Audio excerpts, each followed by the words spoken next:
fatale, quel que soit le type de voyageur que vous êtes, quel que soit votre...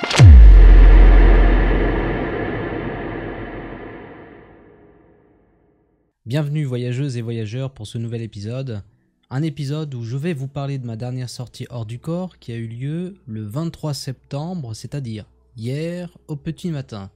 Juste un rappel, tous les mercredis, un rendez-vous hebdomadaire sur le Discord où on parle de sortie hors du corps. C'est une émission qui est animée par Aresh, mon co-animateur sur les lives, vous le reconnaîtrez, qui sera bientôt postée sur une chaîne de podcast propre à Aresh. Quant à moi, j'ai aussi repris les podcasts. Ce sera un bon moyen de pouvoir partager des thématiques qui n'ont pas forcément leur place en tant que vidéo travaillée. Ce sera aussi un moyen de me connecter à vous d'une autre façon et peut-être que je mettrai certains vieux épisodes sous le format podcast pour pouvoir les diffuser un peu plus pleinement. Cependant, voici quelques remarques préliminaires. Les sorties hors du corps reprennent de plus belle, en tout cas au niveau qualité, pour une raison je pense qui est le cycle du sommeil. Je fais partie non pas du premier profil que j'ai partagé, celui du rêveur qui en profite pour faire peut-être une sortie hors du corps, mais un autre profil différent, celui qui a un sommeil réglé, qui dort beaucoup et qui peut en profiter justement pour casser son sommeil à un certain moment pour faire des sorties hors du corps de façon consciente. C'est ce qui m'arrive maintenant et c'est ce qui m'arrivait beaucoup au départ parce que j'avais un cycle très réglé, c'est-à-dire que je dormais très tôt, je me réveillais très tôt, et du coup, quand c'était les jours de repos, quand je travaillais pas, je gardais ce cycle, et vu que je pouvais dormir plus, c'est là que je pouvais en profiter pour faire des sorties hors du corps qui des fois venaient naturellement, sans que je pose une intention hyper forte. Donc si vous êtes dans mon cas, peut-être vous allez trouver quelques petites pistes pour vous aider.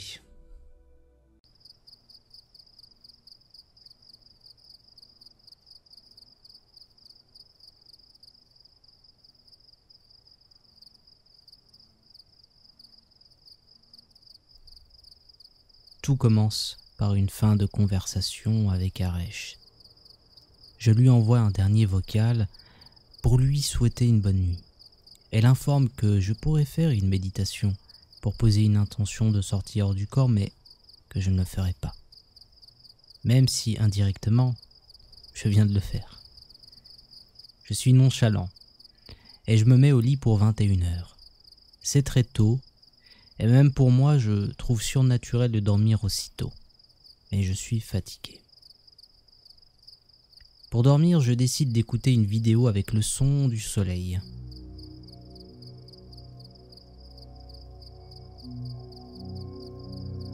Un espèce de home cosmique, vibrant et imposant.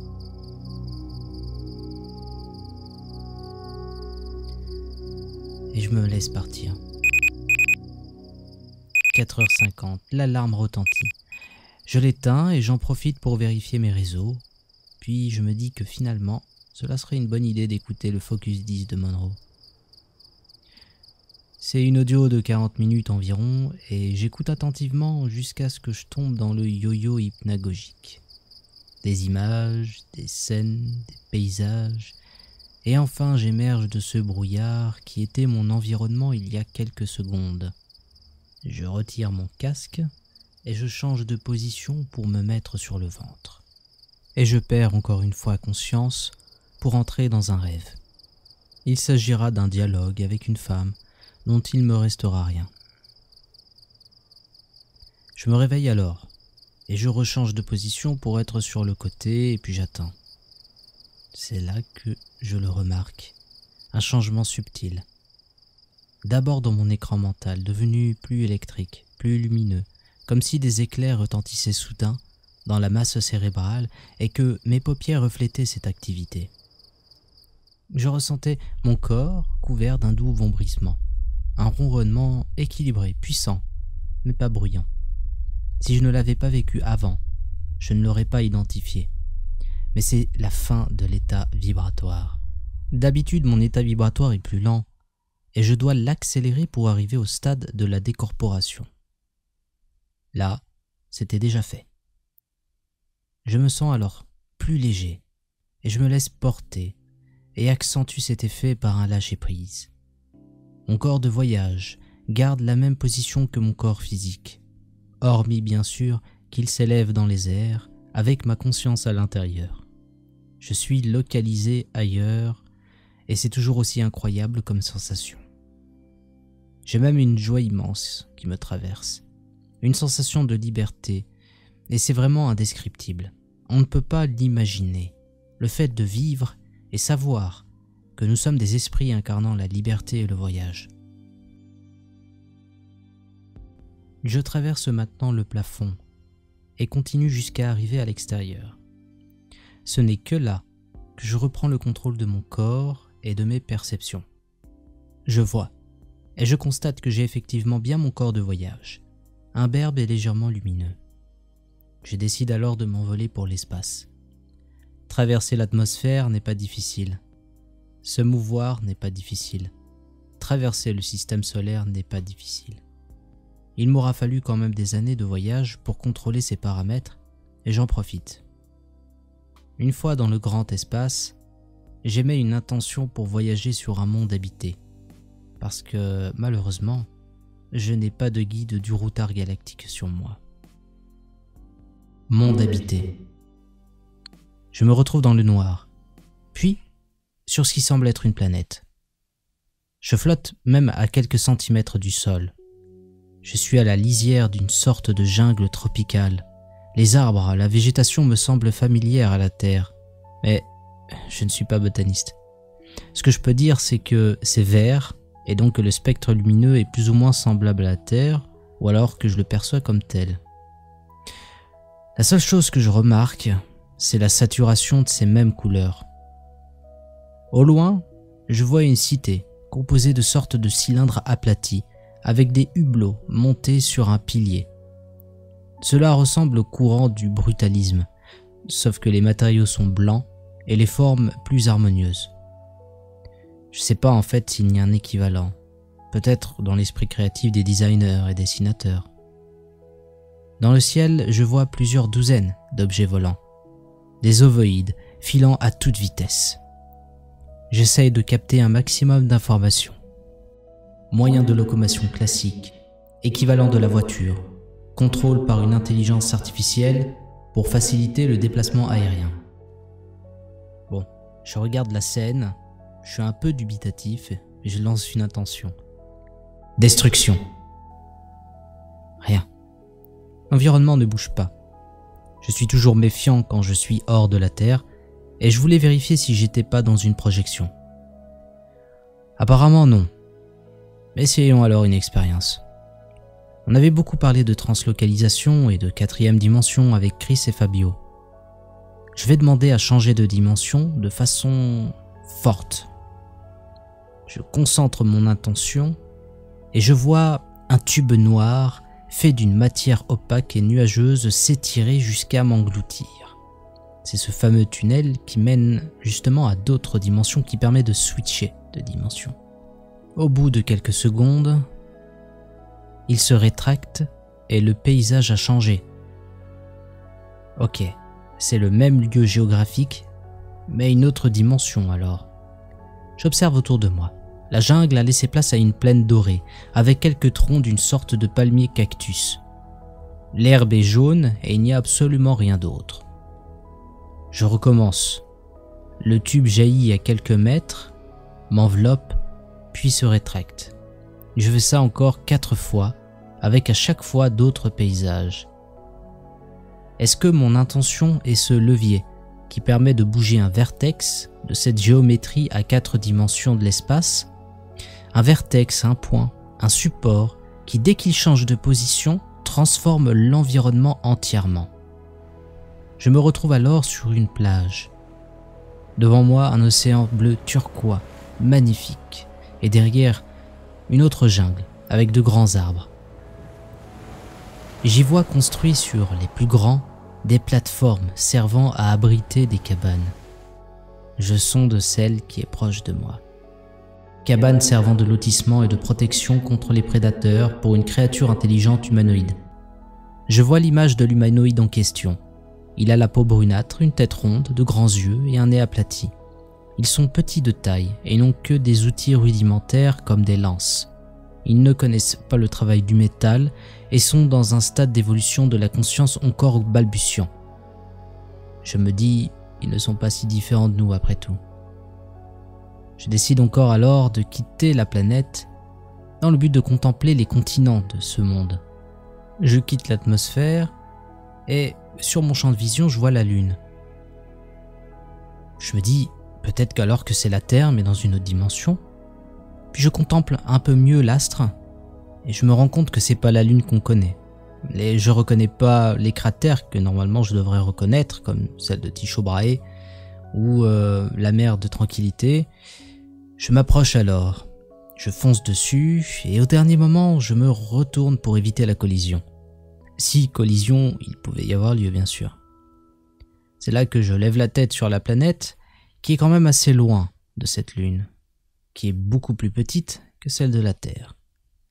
Je zoome et vois plusieurs petits continents au niveau de l'hémisphère nord. Mais une chose me surprend. Il y a d'autres continents. Et elles flottent à plusieurs centaines de kilomètres au-dessus des autres continents.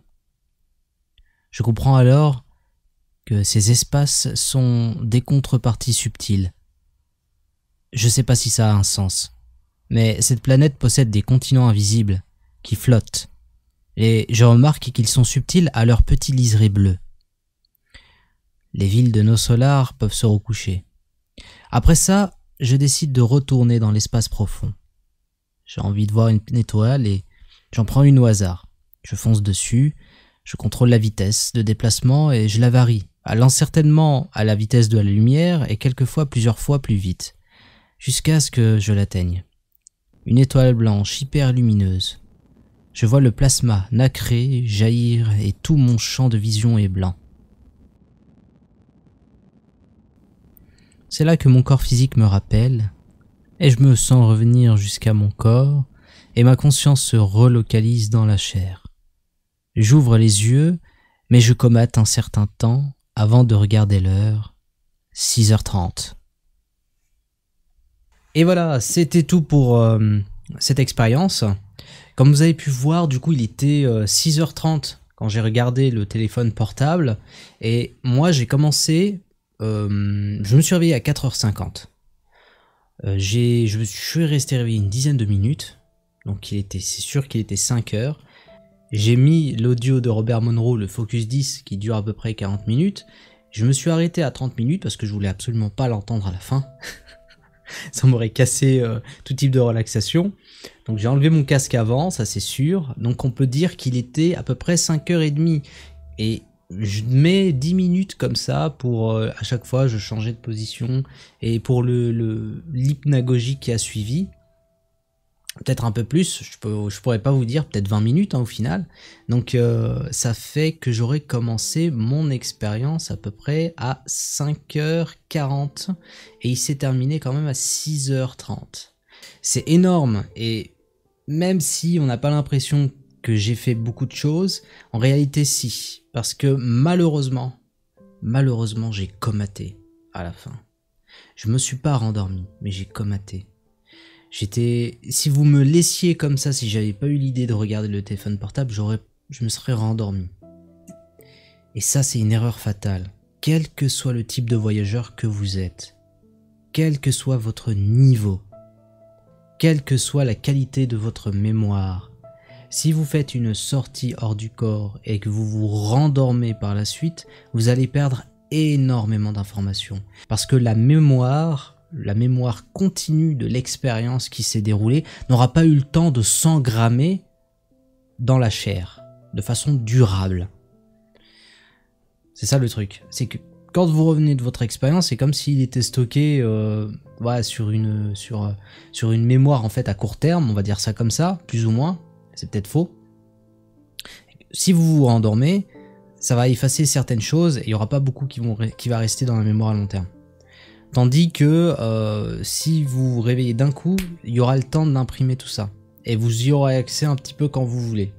Après, il y aura la perte de la mémoire de façon classique. Tout le monde perd un peu de mémoire d'un événement. même si les sorties hors du corps ont tendance à être quand même plus prégnants, dans le temps en tout cas.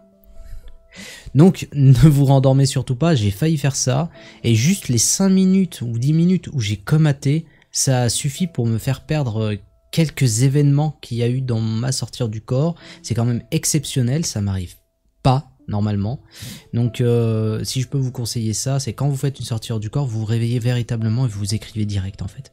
Vous écrivez ou bien vous faites un audio, parce que sinon vous allez perdre en fait en détail, et ce serait vraiment dommage. Merci de m'avoir écouté en tout cas. La photo pour l'exercice de clairvoyance, psychométrie est prête. Je vais vous la mettre tout de suite. Normalement, il est dans l'onglet communauté. C'est là que vous pourrez y avoir accès pour faire l'exercice. Il y aura aussi un lien qui mène à un Google Form qu'il faudra remplir. Il n'y a pas grand chose. Il y a juste 2 échelles à mettre. Un pour voir votre état émotionnel, votre état mental avant l'expérience, et une après. Et une question pour justement dire ce que vous avez perçu. Vous pourrez écrire un paragraphe. Et bien sûr aussi un rappel de la vidéo qui existe pour l'exercice guidé. Sauf que dans l'exercice guidé sur YouTube, il y a la photo en fait du premier exercice. Et moi je veux pas la refaire et mettre la seconde photo, parce que la photo est différente, j'ai changé d'endroit, j'ai changé d'objet. Ce que je vais faire, c'est que vous pouvez utiliser cette vidéo là, mais que quand je mets la photo, tout simplement, vous prenez votre portable ou votre ordinateur et vous affichez la photo actuelle de l'exercice numéro 2, tout simplement. Cette fois, j'ai mis un objet un peu plus simple. Normalement, je vais pas donner de détails, mais j'ai évité de faire quelque chose de retors comme j'ai pu le faire pour le premier exercice. Je m'en excuse d'ailleurs. Je crois que c'est tout sinon. Merci d'avoir écouté. C'était le Voyageur de la Conscience. À très bientôt.